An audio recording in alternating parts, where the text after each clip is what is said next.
sabi ko, i-check of Second, yeah. Wala lang, he will not allow kagaya ko noon, kapangga ako sa mga taong tayo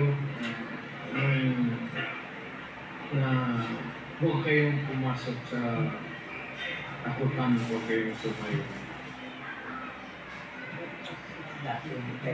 Sinabi yan ng dating Pangulo sa National Coordination Meeting ng Partido Demokratiko Pilipino o PDP laban sa Davao City.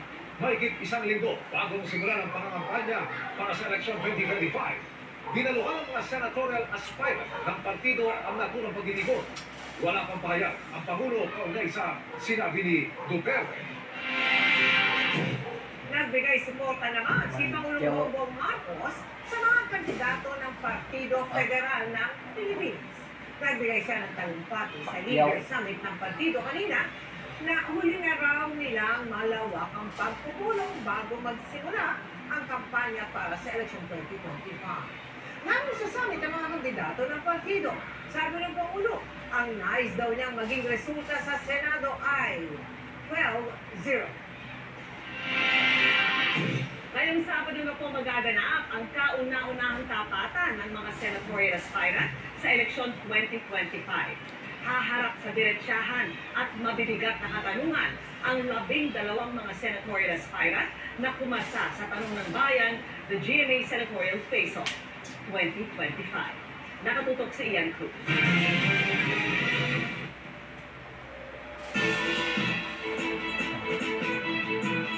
The government that you were trying to overthrow is the same government or establishment that you're trying to join now. Mabibigat na tanong ng bayan. Ano po ang inyong reaksyon sa mga natuklasan umano ng Quadcom at sa rekomendasyon na kasuhan po kayo? Ano sasagutin ang mga nagsasabing isa po kayong political butterfly? Ito ang isa-isang sinagot sa kauna-unahang paghaharap ng mga senatorial aspirant ngayong eleksyon 2025 sa Tanong ng Bayan ng GMA Senatorial Face-Off 2025.